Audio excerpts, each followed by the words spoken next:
in a time where hate very often breeds more hate and it's a vicious cycle, is it your position that love and compassion should lead the way? Absolutely, no question about that.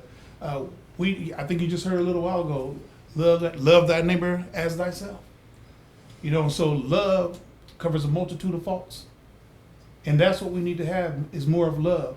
Stop the hate, start the love. And that's what we need to have inside of our community. The summer is just now really get steaming up.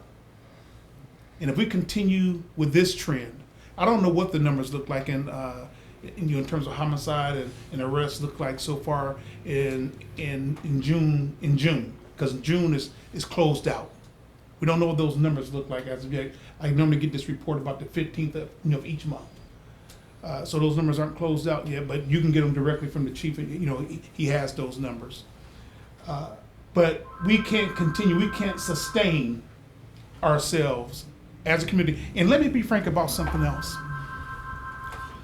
We have an economic development committee that we have been trying to work with the city to get things done on the west side, northwest quadrant of the community.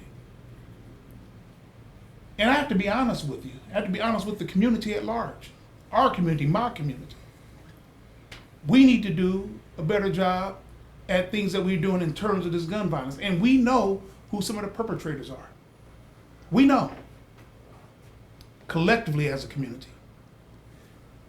Investors are not going to come in and invest until we get our act together. It's like the old saying, sweep around your own front door before you sweep around mine. So I want to make certain that we have been lobbying, I'm talking about me, I'm talking as your president in this community for 18 years, and lobbying for economic development. We've seen growth. We've seen some growth. And there is a lot of good things happening on the west side if you really pay attention to it. It may not be coming at the rapid, fast pace that we want to see it delivered.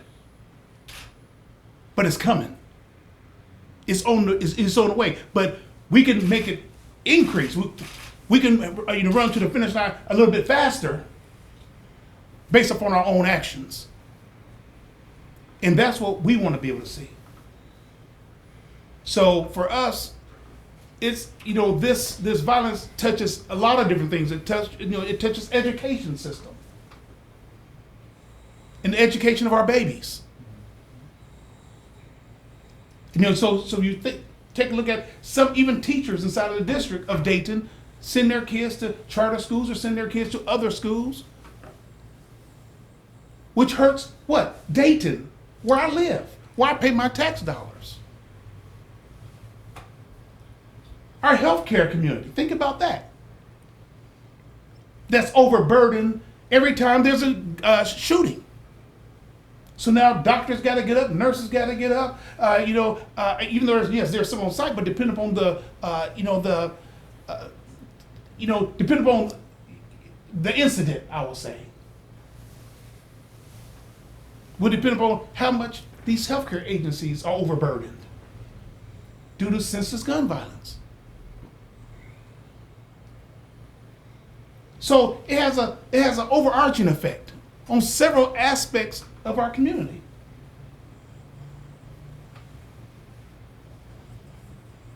So that's really where we're at. I want to speak to the conscience of us